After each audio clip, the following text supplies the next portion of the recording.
ಸ್ನೇಹಿತರೆ, attitude determines altitude ಅಂತ ಕೂಡ ಕರೀತೇವೆ. ಮನೋಭಾವ ನಿಮ್ಮನ್ನು ಉತ್ತುಂಗಕ್ಕೆ ಕೊಂಡೊಯ್ಯುತ್ತದೆ.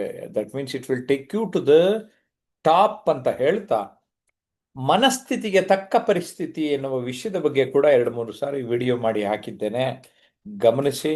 ನಿಮ್ಮ ಮನಸ್ಥಿತಿ ಹೇಗಿರುತ್ತೋ ನಿಮ್ಮ ಬದುಕಿನ ಪರಿಸ್ಥಿತಿ ಹಾಗೆಯೇ ಆಗುತ್ತೆ. ಇದನ್ನ ಯಾವಾಗ ಸರಿಯಾಗಿ ನಾವು ಅರ್ಥ ಮಾಡ್ಕೊಳ್ತೀವಿ, ನಮ್ಮ ಬದುಕು ಬದಲಾಗ್ತದೆ. ಜೊತೆಗೆ ನೀವು ಕೇಳಿರ್ಬೋದು ಮಾತನ್ನ, ಬಿತ್ತಿದಂತೆ ಬೆಳೆ, ಯದ್ಭಾವಂ ತದ್ಭವತಿ. ಓಕೆ, ನಾವು ಏನು ಬಿತ್ತುತ್ತೀವೋ ಜೀವನದಲ್ಲಿ, ಆ ರೀತಿ ಆ ಬಿತ್ತಿದ ಬೆಳೆನೇ ನಾವು ಬೆಳೆಯೋದು. ಸೇಮ್ ವೇ ನಮ್ಮ ಮನಸ್ಸಿನಲ್ಲಿ ನಾವು ಬಿತ್ತುವ ವಿಚಾರ ತುಂಬಾ ಮುಖ್ಯ ಆಗ್ತದೆ. ನಾನು attitude is also called as A mental spectacle ಅಂತ ಕರಿತೇನೆ. ಕಾರಣ ಏನಂದ್ರೆ, ಈಗ ದೃಷ್ಟಿ ದೋಷ ಅಂತ ಕನ್ನಡಕ ಕಣ್ಣಿಗೆ ಹಾಕೊಂಡಿದ್ದೀನಿ. ಮೆದುಳಿಗೆ ಹಾಕಿಕೊಳ್ಳುವ ಕನ್ನಡಕವೇ ಮನೋಭಾವ ಅಂತ ಕರೀತಾರೆ. ಓಕೆ, ಜೊತೆಗೆ ನಮಗೆ ವಿಶಾಲ ಮನೋಭಾವ ಬೆಳೀತಾ ಹೋಗ್ತದೆ. ಮಾನವ ಜಾತಿ ತಾನೊಂದೇ ಒಲಂ ಅಂತ ಪಂಪ ಹೇಳಿದಾಗೆ, ವಸುದೈವ ಕುಟುಂಬಕಂ ಅನ್ನುವ ಸಂಸ್ಕಾರದ ಸಿದ್ಧಾಂತ ನಮ್ಮಲ್ಲಿ ಇರುವ ಹಾಗೆ, ನಾವು ತುಂಬಾ ವಿಶಾಲ ಮನೋಭಾವದಲ್ಲಿ ಬದುಕನ್ನ ನೋಡ್ತೇವೆ. ಜೊತೆಗೆ ನನಗೆ ಈ ಮನೋಭಾವವನ್ನು ಸರಿಯಾಗಿ ಅರ್ಥ ಮಾಡ್ಕೊಂಡ್ರೆ, ನಿಮ್ಮ ಸಮಸ್ಯೆ ನಿವಾರಣೆ ಮನಸ್ಥಿತಿಯೂ ಕೂಡ ತುಂಬ ಚೆನ್ನಾಗಿ ಬದಲಾಗ್ತದೆ ಅನ್ನುವ ಭಾವನೆ ನನಗಿದೆ. ಜೊತೆಗೆ ನಾವು ಯಾವಾಗಲೂ ಅಷ್ಟೇ ಪ್ರತಿ ದಿನವನ್ನ ಚೆನ್ನಾಗಿ ಕಳೆಯಬೇಕು, ಸುಂದರವಾಗಿ ಕಳೆಯಬೇಕು ಅಂತ ನಾನು ಬಯಸ್ತಾ ಇರ್ತೇನೆ. ಸರ್, ಹಾಗಾದ್ರೆ ಪಾಸಿಟಿವ್ ಅಂತೀವಿ, ನೆಗೆಟಿವ್ ಅಂತೀವಿ, ಹಾಗಾದ್ರೆ ಯಾವುದು ಪಾಸಿಟಿವ್? ಸ್ನೇಹಿತರೆ, ವರ್ಕ್ಶಾಪ್ ಇಂಡೆಕ್ಸ್ ಕೊಡ್ತಾ ಇದ್ದೇನೆ. ನಾವು ಪಾಸಿಟಿವ್ ಆಗೇ ಯೋಚನೆ ಮಾಡಬೇಕು. ಸಕಾರಾತ್ಮಕ ಮನೋಭಾವವನ್ನೇ ನಮ್ಮ ಬದುಕಿನಲ್ಲಿ ಅಳವಡಿಸ್ಕೊಳ್ಬೇಕು. ನಮಗೆ ಕೃತಜ್ಞತಾ ಮನೋಭಾವ, ಸೇವಾ ಮನೋಭಾವ, ಸ್ಪರ್ಧಾತ್ಮಕ ಮನೋಭಾವ, ಕ್ರೀಡಾ ಮನೋಭಾವ, ವಿಶಾಲ ಮನೋಭಾವ, ಸಾಹಸ ಮನೋಭಾವ, ಹೋರಾಟದ ಮನೋಭಾವ, ವೈಚಾರಿಕ ಮನೋಭಾವ, ವೈಜ್ಞಾನಿಕ ಮನೋಭಾವ, ಕಲಿಕಾ ಮನೋಭಾವ, ಇವೆಲ್ಲವೂ ನಮಗೆ ಸಕಾರಾತ್ಮಕವಾಗಿ ಸಹಾಯ ಮಾಡ್ತದೆ. ಜೊತೆಗೆ ಮನೋಭಾವದೊಂದಿಗೆ ನಾವು ಯಾವುದ್ರ ಜೊತೆ ಕಂಪೇರ್ ಮಾಡ್ಕೋಬೇಕು ಅಂದ್ರೆ, ನಮ್ಮ ಬದುಕಿನ ಜೊತೆಗೆ ಕಂಪೇರ್ ಮಾಡ್ಕೋಬೇಕು. ಅದಕ್ಕೆ ನಮ್ಮ ಬದುಕು ಯಾವಾಗಲೂ ಸುಂದರ ಮಾಡ್ಕೊಳಕ್ ಹೊರಡಬೇಕು. ಬದುಕು ಸುಂದರ ಅಂತ ನಾವು ಭಾವಿಸ್ಬೇಕು. ಇನ್ನು ಮನೋಭಾವ ಮತ್ತು ಹಣವನ್ನ ನೋಡುವ ರೀತಿ ನೀತಿ, ಗಳಿಕೆ, ಉಳಿಕೆ, ಬೆಳೆಸುವಿಕೆ ಸರಿಯಾಗಿ ಅರ್ಥ ಮಾಡ್ಕೋಬೇಕು. ಸಮಯವನ್ನ ನಾವು ಕರೆಕ್ಟಾಗಿ ಅರ್ಥ ಮಾಡಿಕೊಂಡು ಪ್ರತಿದಿನವನ್ನ ನಿತ್ಯೋತ್ಸವನ್ನಾಗಿ ಮಾಡಿಕೊಳ್ಬೇಕು. ಕೆಲಸ ಮತ್ತು ವೃತ್ತಿ, ಬಸವಣ್ಣವರು ಹೇಳದಂಗೆ ಕಾಯಕವೇ ಕೈಲಾಸ ಎನ್ನುವ ಮನಸ್ಥಿತಿ ನಮ್ಮದಾಗಬೇಕು. ಇದನ್ನ ನಾನು ಕಾಯಕೋತ್ಸಾಹ ಅಂತ ಕರಿತೇನೆ. ಹಾಗಾದ್ರೆ ನಾವು ಬಿಡಬೇಕಾಗಿರುವಂತಹ ನಕಾರಾತ್ಮಕ ಮನೋಭಾವಗಳು ಯಾವುದು ಅಂದ್ರೆ ಸ್ನೇಹಿತರೆ, ಸ್ವಾರ್ಥ, ಈರ್ಷ್ಯೆ, ತಾತ್ಸಾರ ಅಥವಾ ಉದಾಸೀನ ಮನೋಭಾವ, ಸಂಕುಚಿತ ಮನೋಭಾವ, ದ್ವಂದ್ವ ಮನೋಭಾವ, ಅದನ್ನ ಒಂಥರ ದೈನೇಸಿ ಮನೋಭಾವ ಅಂತಾನೂ ಕೂಡ ಹೇಳ್ತೇವೆ. ಈ ಥರದ್ದೆಲ್ಲ ನಾವು ಬಿಡ್ತಾ ಹೋಗ್ತಾ ಇರಬೇಕು ಸ್ನೇಹಿತರೆ. ನಾನು ಯಾವಾಗಲೂ ಹೇಳ್ತಾ ಇರ್ತಾನೆ, ನಮಗೆ ನೆಮ್ಮದಿ ಬೇಕು ಅಂದ್ರೆ ಕೆಳಗಿನವ್ರನ್ನ ನೋಡಿ, ಸಾಧನೆ ಮಾಡಬೇಕು ಅಂದ್ರೆ ಮೇಲಿನವ್ರನ್ನ ನೋಡಿ ಅಂತ ಹೇಳ್ತಾ ಇರ್ತಾನೆ. ತಕ್ಷಣಕ್ಕೆ ನಮಗೆ ಖುಷಿ, ಸಂತೋಷ ಸಿಕ್ಕಿಬಿಡ್ತದ. ನೆಗೆಟಿವ್ ಗೊತ್ತಿರಬೇಕು, ಪಾಸಿಟಿವ್ ಪಾಲಿಸಬೇಕು ಸ್ನೇಹಿತರೆ.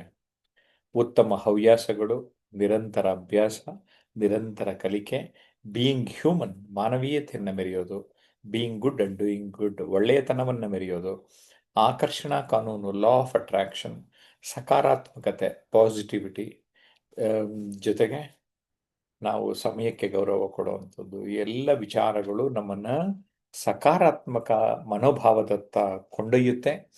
ಈ ಎಲ್ಲ ವಿಚಾರಗಳನ್ನ ನಾವು ಭಾನುವಾರದ ನವೆಂಬರ್ 16ರ ಶಿಬಿರದಲ್ಲಿ ವಿವರವಾಗಿ, ವಿಶದವಾಗಿ ಚರ್ಚೆ ಮಾಡ್ತೇವೆ. ಡಾಕ್ಟರ್ ರಾಜ್ಕುಮಾರ್ ಹೇಳಿಕೆ ಒಂದು ನನಗೆ ತುಂಬ ಇಷ್ಟ ಆಗಿದೆ. ಪವಿತ್ರವಾದ ಹೃದಯ ಉಳ್ಳವರು, ವಿಶಾಲವಾದ ಮನೋಭಾವನೆ ಉಳ್ಳವರು ಎಲ್ಲರಲ್ಲೂ ಭಗವಂತನನ್ನು ಕಾಣುತ್ತಾರೆ ಅಂತ. ಡಾಕ್ಟರ್ ರಾಜ್ಕುಮಾರ್ ನಮ್ಮ ಕರ್ನಾಟಕ ಕಂಡ ಅದ್ಭುತ ನಟ, ಕರ್ನಾಟಕ ರತ್ನ. ಕರೆಕ್ಟ್. ಸೊ ನಾವು ಜೀವನದಲ್ಲಿ ಆದದ್ದೆಲ್ಲ ಒಳ್ಳೇದಾಯ್ತು ಅಂತ ಆಲೋಚನೆ ಮಾಡೋದು ಇದೆಯಲ್ಲ, ಅದು ತುಂಬ ಮುಖ್ಯ ಆಗುತ್ತೆ. ಈ ಎಲ್ಲ ವಿಚಾರಗಳು, ವಿಷಯಗಳು ಮುಂದಿನ ವಾರದಲ್ಲಿ ನಾನು ಬೇಕಂತ ಒಂದು ಪಟ್ಟಿ ಕೊಟ್ಟೆ. ಪಟ್ಟಿ ಇವತ್ತು ಸಿದ್ಧ ಮಾಡಿದೆ, ಮುಂದಿನ ವಾರಕ್ಕೆ ಏನು ಮಾಡಬೇಕಂತ. ಹೇಗಿದೆ ಶೈಲಜಾ ಅವರೇ? ಆ, ಬಹಳಷ್ಟು ವಿಷಯಗಳು ಇದಾವೆ ಸರ್. ಅಂದ್ರೆ ಮುಂದಿನ ತರಗತಿಯ ಬಗ್ಗೆ ನಮಗೂ ಕೂಡ ಕುತೂಹಲ ಉಂಟಾಗುತ್ತೆ ಸರ್. ಅಂದ್ರೆ ಈಗ ನಾವು ಕಮ್ಯುನಿಕೇಶನ್ ಕಲ್ತ ನಂತರ ಮನೋಭಾವನೆ ಬದಲಾಯಿಸಿಕೊಳ್ಳುವಂತ ಒಂದು ಹಾದಿಯಲ್ಲಿ ನಾವು ಹೋಗ್ತಾ ಇದೀವಿ. ಇದು ನಮ್ಮನ್ನ ಬಹುತೇಕವಾಗಿ ಸಿದ್ಧಗೊಳಿಸುತ್ತೆ ಅಂತ ನನ್ಗನ್ಸ್ತು ಸರ್. ಓಕೆ. ಯಾರೇ ಇ- ಇದನ್ನ ಜಾಯ್ನ್ ಆದ್ರೂ ಕೂಡ ಅವ್ರ ಬದುಕು ಹೊಸದಾಗುತ್ತೆ ಅಂತ. ನಾವು ಹೊಸ ವ್ಯಕ್ತಿ ಆಗೋದಕ್ಕೆ ಹೊಸ ಜನ್ಮನೇ ತಗೊಳೋದು ಅಗತ್ಯ ಇಲ್ಲ. ನಮ್ಮ ಮನೋಭಾವನೆ ಬದಲಾಯಿಸ್ಕೊಂಡ್ರೆ ಸಾಕು, ಬದುಕು ಬದಲಾಗುತ್ತೆ ಅಂತ ತಾವ್ ಹೇಳಿದ ಮಾತು ನೆನಪಿತ್ತು ಸರ್. ಅದು ನಿಜವಾಗ್ಲೂ ಅದು ಏನಂತ ಈ ತರಗತಿಯಲ್ಲಿ ಅಟೆಂಡ್ ಆದಾಗ ಅವರಿಗೆ ಆಳವಾದ ಮಾಹಿತಿ ಸಿಗ್ತೈತೆ ಅಂತ ಎಸ್ ನನ್ಗೆ ಭರವಸೆ ಮಂಜುಳಾ, ಇದೆ. ನೀವು ಕೆಲವು ವಿಚಾರಗಳು, ನಾನೇನೆ ಮುಂದಿನ ವಾರ ನೋಡ್ರಿ ಇಷ್ಟು ವಿಚಾರ ಚರ್ಚೆ ಮಾಡಬೇಕು ಅಂತ ಅಂದ್ಕೊಂಡಿದ್ದೀನಿ ಅಂತ ಪಟ್ಟಿ ಕೊಟ್ಟೆ. ಹೇಗಿತ್ತಿದ್ದು? ತುಂಬಾ ಚೆನ್ನಾಗಿತ್ತು ಸರ್. ಆ, ನೀವು ನಿನ್ನೆ ಹೇಗೆ ನಮ್ಗೆ 16 ಅಂಶಗಳು, ಅದು 16 ಅಲ್ಲ ಸರ್, 30 ಮೇಲೇನೋ ಇದಾವೆ ಅಂಶಗಳು. ಅಷ್ಟೆಲ್ಲ ಅಂಶಗಳು ಮತ್ತೆ ಮುಂದಿನ ವಾರನೂ ಅದೇ ರೀತಿಯ ಬೇರೆ ಬೇರೆ ಅಂಶಗಳು ನಾವು ಕಲಿಯೋದ್ರಿಂದ ನಮ್ಮ ವ್ಯಕ್ತಿತ್ವದಲ್ಲಿ ಬದಲಾವಣೆ ಆಗ್ಲಿಕ್ಕೆ ಇದು ಪ್ರತಿಯೊಂದು ನಿನ್ನೆ ತರಗತಿ ಮತ್ತೆ ಮುಂದಿನ ವಾರದ ತರಗತಿ, ಅದರ ನಂತರ ಮತ್ತೆ ಯಾವ ತರಗತಿಗಳು ಬರ್ತವೋ ಅವೆಲ್ಲ ನಾವು 1 by 1 ಮೆಟ್ಲು ಹತ್ಕೊಂಡು ಹೋದ್ರೆ ಪರಿಪೂರ್ಣ ವ್ಯಕ್ತಿಗಳಾಗ್ಲಿಕ್ಕೆ ಇದು ಒಂದು ಒಳ್ಳೆ ಅವಕಾಶ. ಇಂಥ ಅವಕಾಶ ಮಾಡಿಕೊಟ್ಟಿದ್ದಕ್ಕೆ ನಿಮ್ಗೆ ತುಂಬಾ ಥ್ಯಾಂಕ್ಸ್ ಸರ್. ನಮಗೆ ನನ್ನಂತ ವಿದ್ಯಾರ್ಥಿಗಳು ನೂರಾರು ಜನ ಇದ್ದಾರೆ ಕಲಿಬೇಕು ಅಂತ ಆಸೆ ಇರೋರು. ಅವರೆಲ್ಲರೂ ಕಲ್ತ್ಕೊಂಡು ತಮ್ಮ ವ್ಯಕ್ತಿತ್ವ ಬದಲಾವಣೆ ಮಾಡ್ಕೊಂಡ್ರೆ ತಮ್ಮ ಬದುಕೆ ಬದಲಾಗುತ್ತೆ. ದಯವಿಟ್ಟು ಎಲ್ಲರೂ ಸೇರ್ಕೊಳ್ರಿ ಇಂಥ ತರಗತಿಗಳನ್ನ ಅಂತ ಹೇಳಲಿಕ್ಕೆ ಇಷ್ಟಪಡ್ತೀನಿ ಸರ್ ನಾನು. Okay, fine. ನಮ್ಮ ಜೊತೆ ಸಂತೋಷ್ ಶೆಟ್ಟಿ ಕೂಡ ಇದ್ದಾರೆ. ಇನ್ನು ಬೇರೆಯವ್ರು ಬಂದವ್ರು ವಿಡಿಯೋ ಮೋಡಕ್ಕೆ ಬಂದರೆ ಬೇಗ ಅವಕಾಶ ಕೊಡ್ತೇನೆ ಅಂತ ನವೀನ್ ಅವ್ರಿಗೆ ಹೇಳ್ತಾ ಇದ್ದೇನೆ. ಎಸ್, ಸಂತೋಷ್ ಶೆಟ್ಟಿ, ಈ ಎಲ್ಲ ವಿಚಾರಗಳು ಹೇಗೆ ಅನ್ನಿಸ್ತಪ್ಪ? ಅಂದ್ರೆ ಒಟ್ಟಾರೆ ನಮ್ಮ ವ್ಯಕ್ತಿತ್ವವನ್ನು ರೂಪಿಸ್ಲಿಕ್ಕೆ ಬಹಳ ಅಗತ್ಯವಾದಂತ ಒಂದು ಆ ವಿಚಾರಗಳನ್ನ ನೀವು ತಿಳಿಸಿದ್ರಿ. ಅದೇ ರೀತಿ ನಾವು ಕೆಲವೊಂದು ನಮ್ಮದೇ ಆದಂತ ಒಂದು ಸಣ್ಣ ಪ್ರಪಂಚದಲ್ಲಿ ಇರ್ತೇವೆ. ಅದರಿಂದ ನಮ್ಮ ಮಾನಸಿಕ ಮನೋಭಾವನ ಬದಲಾಯಿಸಿಕೊಂಡು ನಾವು ಹೇಗೆ ಬರುವಂತ ಒಂದು ಅದ್ರತ್ತ ನಾವು ಹೇಗೆ ಸಾಗ್ಬೇಕು ಅನ್ನುವಂತ ಬೇರೆ ಬೇರೆ ವಿಚಾರಗಳನ್ನ ನೀವು ಇವತ್ತು ತಿಳಿಸ್ಕೊಟ್ರಿ. ಈ ರೀತಿಯ ನಾವು ಕಾರ್ಯಾಗಾರದಲ್ಲಿ ನಾವು ಪಾಲ್ಗೊಳ್ಳುವ ಮೂಲಕ ನಾವು ಆದಷ್ಟು ಬೇಗ ಅಂದ್ರೆ ನಾವು ಏನ್ ಕಲಿಬೇಕಂತ ಇದ್ದೀವೋ ಅದನ್ನ ಬೇಗ ಹೆಚ್ಚಾಗ್ಲಿಕ್ಕೆ ಇದು ಬಹಳಷ್ಟು ಸಹಾಯ ಆಗ್ತದೆ ಅನ್ನುವಂಥದ್ದನ್ನ ನಾನು ಹೇಳಲಿಕ್ಕೆ ಇಷ್ಟಪಡ್ತೇನೆ. ಎಸ್, ಸಂತೋಷ್ ಶೆಟ್ಟಿ, ತಾವು ತುಂಬ ಚೆನ್ನಾಗಿ ಹೇಳಿದ್ರಿ. 9341259267 ಈ ಒಂದು ಮೊಬೈಲ್ ನಂಬರ್ಗೆ ನೀವು ಕಾಂಟ್ಯಾಕ್ಟ್ ಮಾಡಿ ಮಾಹಿತಿಯನ್ನು ಪಡೆಯಿರಿ ಅಂತ ಹೇಳ್ತಾ, ಈ ಅಸರ್ಟಿವ್ ಕಮ್ಯುನಿಕೇಷನ್ಗೆ ನಾನು ಟಿಪ್ಸ್ ಏನು ಕೊಡ್ತೀನಿ ನಿಮಗೆ ಅಂತ ಅಂದರೆ, be simple, honest and direct. ಸರಳವಾಗಿರೋದು, ಪ್ರಾಮಾಣಿಕವಾಗಿರೋದು, ಮತ್ತೆ ನೇರವಾಗಿರುವಂಥದ್ದು. ಮತ್ತೆ ಅನಗತ್ಯವಾಗಿ ಎಕ್ಸ್ಟ್ರಾ ವಿಚಾರಗಳನ್ನು ನಾವು ಮಾಡಬಾರ್ದು. ಆ್ಯಂಡ್ ಕ್ಲಿಯರ್ ಬೌಂಡ್ರೀಸ್ ಅಂತ ಕರಿತೇವೆ. ನಾನು ಕನ್ನಡದಲ್ಲಿ ಇದನ್ನ ಬದುಕಿಗೆ ಒಂದು ಚೌಕಟ್ಟು ಅಂತಲೂ ಕರಿತೇನೆ ನಾನು. ಆ ಬೌಂಡ್ರಿಗಳನ್ನು ನಾವು ಸರಿಯಾಗಿ ಅರ್ಥ ಮಾಡ್ಕೋಬೇಕು.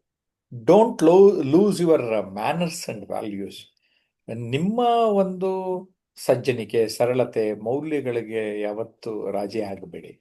Don't play a screaming match, ಅಂದರೆ ಅರ್ಚೋದು ಕಿರ್ಚೋದು ಬೇಡ. ಕಾಮ್ ಟೌನ್ ಯಾವಾಗಲೂ ಇರಲಿ. And keep your eyes in your goal. ಯಾವಾಗಲೂ ನಿಮ್ಮ ಗೋಲ್ ಮೇಲೆ ಗಮನ ಕೊಡಿ. And preparation and practice, that's it.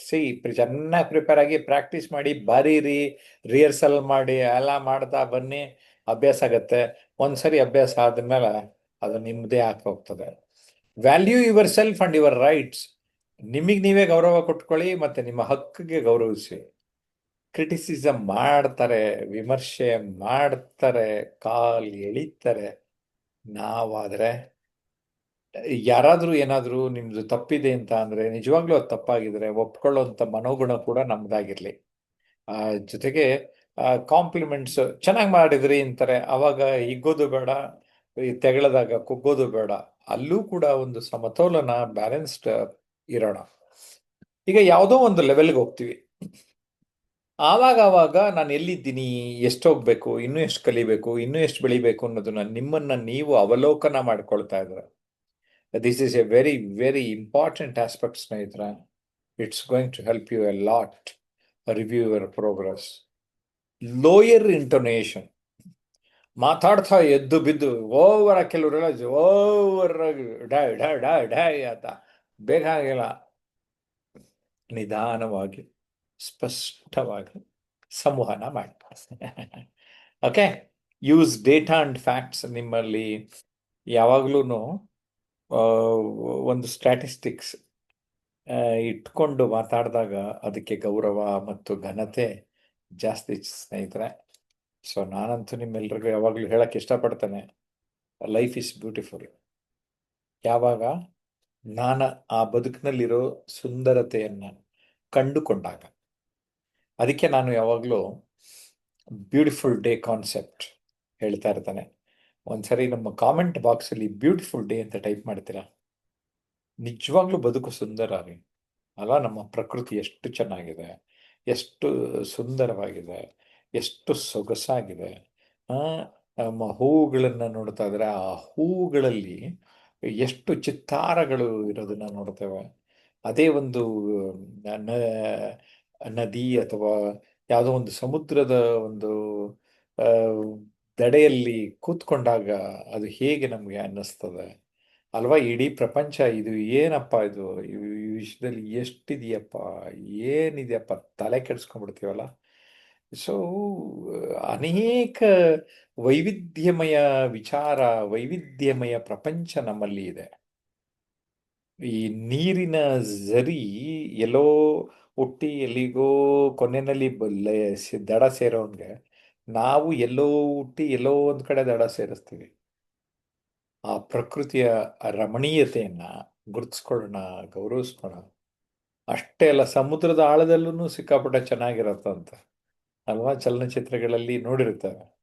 So ಪ್ರತಿ ಹಂತದಲ್ಲಿ ನಾವು ಬದಲಾವಣೆಗೆ ಒಳಪಡುತ್ತಾ ಇರುವಷ್ಟು ಕಾಲ ಬದುಕನ್ನ ಸೊಗಸಾಗಿ ಸುಂದರವಾಗಿ ಅನುಭವಿಸ್ತಾ ಸಾಗೋಣ. ನಾನು ಜಯಪ್ರಕಾಶ್ ನಾಗತಿಹಳ್ಳಿ, ಟ್ರಾನ್ಸ್ಫಾರ್ಮೇಷನ್ ಮೆಂಟರ್ ಆಗಿ ಗುರುತಿಸ್ಕೊಂಡಿದ್ದೇನೆ, ಇಂಟರ್ನ್ಯಾಷನಲ್ ಟ್ರೈನರ್ ಆಗಿ ಮತ್ತೆ ಬೆಸ್ಟ್ ಸೆಲ್ಲಿಂಗ್ ಆಥರ್ ಆಗಿ ಗುರುತಿಸ್ಕೊಂಡಿದ್ದೇನೆ. ಜೊತೆಗೆ ಇನ್ಫ್ಲೂಯೆನ್ಸರ್ ಕೂಡ ಆಗಿದ್ದೇನೆ. ನಿಮ್ಗೆಲ್ಲ ಗೊತ್ತಿದೆ. ನಮ್ಮ ಜಯಪ್ರಕಾಶ್ ನಾಗ್ತಿಹಳ್ಳಿ ಯೂಟ್ಯೂಬ್ ಚಾನಲ್ ಮತ್ತು ಟ್ರಾನ್ಸ್ಫಾರ್ಮೇಷನ್ ಅನ್ಲಿಮಿಟೆಡ್ ಯೂಟ್ಯೂಬ್ ಚಾನಲ್ ಇವೆರಡನ್ನೂ ದಯವಿಟ್ಟು ಸಬ್ಸ್ಕ್ರೈಬ್ ಮಾಡಿ. ಯಾರು ಇದುವರೆಗೆ ಒಂದು 50,000 ಜನ ಸಬ್ಸ್ಕ್ರೈಬ್ ಮಾಡಿದ್ದೀರಿ, ನಿಮ್ಮೆಲ್ರಿಗೂ ಧನ್ಯವಾದ. ಕೆಲವರು ವಿಡಿಯೋ ನೋಡ್ತಾ ಇದ್ದೀರಿ, ಸಬ್ಸ್ಕ್ರೈಬ್ ಮಾಡಿಲ್ಲ. ನಮಗೆ ಲೆಕ್ಕ ಸಿಗೋಕ್ಕೋಸ್ಕರ ನೀವು ಸಬ್ಸ್ಕ್ರೈಬ್ ಮಾಡಿದರೆ ನಮಗೂ ಖುಷಿ ಆಗುತ್ತೆ. ಇಷ್ಟು ಜನ ನಮ್ಮನ್ನು ಫಾಲೋ ಮಾಡ್ತಾ ಇದ್ದಾರೆ ಅಂತ ಧೈರ್ಯವಾಗಿ ನಾವು ಹೇಳ್ಕೊಳ್ಳೋದಕ್ಕೆ. ನಾನು ತರಬೇತಿ ಕಡೆ ಗಮನ ಕೊಡ್ತಾ ಇರೋನು. ತರಬೇತಿಯನ್ನು ಆನ್ಲೈನ್ ಮತ್ತು ಆಫ್ಲೈನ್ನಲ್ಲಿ ನಿರಂತರವಾಗಿ ನೀಡ್ತಾ ಇದ್ದೇನೆ. ಅಲ್ಲಿ ಕಮ್ಯುನಿಕೇಷನ್ಗೆ ಹೆಚ್ಚು ಎಂಫಸೈಸ್ ಮಾಡಿ ನಾನು ನುಡಿಗನ್ನಡಿ ಅಂತ ಒಂದು ಕೃತಿಯನ್ನು ಬರೆದು 25 ವರ್ಷ ಆಯಿತು. ಅದಾದಮೇಲೆ 2 ವರ್ಷ ಆದಮೇಲೆ ನಿರೂಪಿಸಿ ಎನ್ನುವ ಕೃತಿಯನ್ನು ಬರಿತಾ ವ್ಯಕ್ತಿತ್ವ ಚಂದನ, ನಿಮಗೀಗ ಆ್ಯಟಿಟ್ಯೂಡ್ ಅನ್ನೋ ಸಬ್ಜೆಕ್ಟ್ ಹೇಳಿದ್ನಲ್ಲ, ಆ ಆ್ಯಟಿಟ್ಯೂಡ್ ಸಬ್ಜೆಕ್ಟಲ್ಲಿ 2-3 ಸಬ್ಜೆಕ್ಟ್ ವಿಚಾರಗಳನ್ನು ಬೇರೆ ಬೇರೆ ಆ್ಯಂಗಲಿಂದ ಈ ವ್ಯಕ್ತಿತ್ವ ಚಂದನದಲ್ಲಿ ಈಗಾಗಲೇ ನೀಡಿದ್ದೇನೆ. ಸಾಹಿತ್ಯ ಚಂದನದಲ್ಲಿ ಸುಮಾರು 15 ಸಾಹಿತಿಗಳನ್ನು ಸಂದರ್ಶಿಸಿ ಅವರು ಕನ್ನಡ, ಅವರ ಬದುಕು, ಅವರ ಬರಹ ಹೇಳ್ತಾ ಕನ್ನಡದ ಸೊಗಡನ್ನು ಅರ್ಥ ಮಾಡ್ಕೊಂಡಿದ್ದೇನೆ. ನನಗಂತೂ ತುಂಬ ಸಂತೋಷ ಆಗಿದೆ. ಪ್ರತಿಯೊಂದು ಕೃತಿ ಒಂದೊಂದು ರೀತಿ ವೈಶಿಷ್ಟ್ಯತೆಯನ್ನು ನೀಡಿದೆ, ನನಗೆ ಸಂತೋಷ ನೀಡಿದೆ. ಜೀವನದಲ್ಲಿ ಉತ್ಸಾಹವನ್ನು ಇಟ್ಟುಕೊಳ್ಳಿ ಎಂದರೆ ವ್ಯಕ್ತಿತ್ವ ದರ್ಪಣ ನಿಮಗೆ ಇಡೀ ವ್ಯಕ್ತಿತ್ವವನ್ನೇ ಪರಿಚಯಿಸುತ್ತೆ. ಲೈಫು ನಮ್ದೇನೆ, ನಿಮ್ಮ ಬದುಕಿನ ಕಡೆಗೆ ನೀವು ಗಮನ ಕೊಡಿ ಎನ್ನುವುದನ್ನು ಹೇಳ್ತದೆ. ವ್ಯಕ್ತಿತ್ವ ಪರಿವರ್ತನೆ 36 ಮೆಟ್ಟಿಲುಗಳನ್ನು ಇಲ್ಲಿ ನೀಡಿದ್ದೇನೆ. ಅದೇ ಕೃತಿ ಟ್ರಾನ್ಸ್ಫಾರ್ಮ್ ಯುವರ್ ಲೈಫ್ ಇನ್ಸ್ಟಂಟ್ಲಿ ಇಂಗ್ಲಿಷ್ನಲ್ಲಿ ಬಂದಿದೆ. ಈ ಎಲ್ಲ ಕೃತಿಗಳ ಅಮೆಝಾನ್ ಲಿಂಕ್ಸನ್ನು ಈ ವಿಡಿಯೋ ಕೆಳಗಡೆ ಡಿಸ್ಕ್ರಿಪ್ಷನ್ನಲ್ಲಿ ನೀಡಲಾಗುತ್ತೆ. ಎಲ್ಲವನ್ನ ಗಮನಿಸಿ. ಜೊತೆಗೆ ನಮ್ಮನ್ನು ನಾವು ಅರಿಯೋದು ತುಂಬ ಇಂಪಾರ್ಟೆಂಟು. ಅನನ್ಯತೆ ಅರಿಯಿರಿ ಎನ್ನುವ ನನ್ನ ಕೃತಿಯ ಇಂಗ್ಲಿಷ್ ಅನುವಾದ unlock the power of uniqueness. So ಇಲ್ಲಿ ಆ ಅನನ್ಯತೆ ಅರಿಯಿರಿ ಎನ್ನುವ ವಿಶೇಷತೆಯನ್ನ ನಾನು ನೀಡ್ತಾ ಬಂದಿದ್ದೇನೆ. ನನಗೂ ಸಂತೋಷ ಆಗುತ್ತೆ. ಇದುವರೆಗೆ 17 ಕೃತಿಗಳನ್ನ ರಚನೆ ಮಾಡಿದ್ದೇನೆ.